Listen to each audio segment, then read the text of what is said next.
యొక్క వైబ్స్ ఎలా ఉన్నాయి? ఖచ్చితంగా చెప్పొచ్చు, పవన్ కళ్యాణ్ గారి సినీ చరిత్రలో ఓజీ సినిమా ఒక మైల్ రాగి నిలిచిపోబోతుంది. ఎందుకంటే గబ్బర్ సింగ్ సినిమా తర్వాత అదే ఉత్సాహం ఫ్యాన్స్ లో కావచ్చు, పూర్తి స్థాయిలో ప్రతి ఒక్క ప్రేక్షకుడిలో, సినీ ప్రేక్షకుడిలో చాలా వరకు అందరూ కూడా వేచి చూశారు. ఏ ప్రభుత్వ కార్యక్రమం అయితేనేమి, ప్రైవేట్ కార్యక్రమం అయితేనే పవన్ కళ్యాణ్ గారు పాల్గొంటే చాలు ఓజీ ఓజీ ఓజీ అనే నినాదంతో ఆ ప్రాంగణం మొత్తం మారుమోగిపోయింది. ఈ రోజు ఓజీ సినిమా విజువల్ గా మేము ఈ రోజు థియేటర్ లో చూడడం, అది ఎంజాయ్ చేయడం చాలా ఆనందదాయకంగా ఉంది.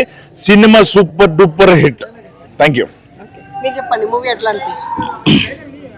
మేడం గారు ఒకటే చెప్తున్నా అండి, పవన్ కళ్యాణ్ గారు 30 సంవత్సరాలు అవుతుంది దగ్గరగా సినిమాలో ఎంటర్ అయ్యి.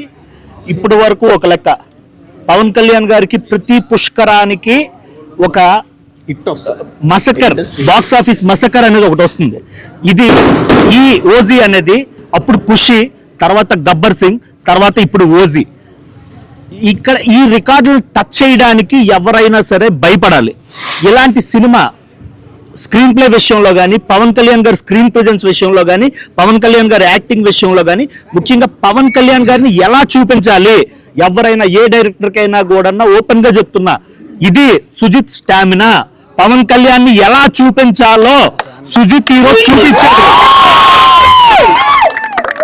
ఇండియాని షేక్ చేసిన బాహుబలి పార్ట్ 1, పార్ట్ 2 తీసిన విజయేంద్ర ప్రసాద్ రైటర్ గారు కూడా ఒకసారి ఒక మాట చెప్పారు, పవన్ కళ్యాణ్ గారు ప్రత్యేకంగా స్టోరీ అక్కర్లేదు, ఆయన నడుచుకుంటూ వస్తే చాలు సినిమా అనేది బ్లాక్ బస్టర్ అవుతుందని. అలాంటి పవన్ కళ్యాణ్ గారి స్వాగ్ కి ఈరోజు ఒక అద్భుతమైన స్టోరీ, అద్భుతమైన స్క్రీన్ ప్లే, పవన్ కళ్యాణ్ గారి స్క్రీన్ ప్రెజెన్స్ ప్రతి ఒక్కటి వాడుకొని సుజిత్ గారు మాకు పవన్ కళ్యాణ్ గారి అభిమానులకి, మెగా అభిమానులకి ఆకలితో ఉన్నాం, కొన్ని సంవత్సరాలుగా ఆకలితో ఉన్నాం. ప్రతి ఒక్కడు మేసం మెల్లేశాడు, తొడకొట్టాడు. ఈ రోజు నేను చెప్తున్నా,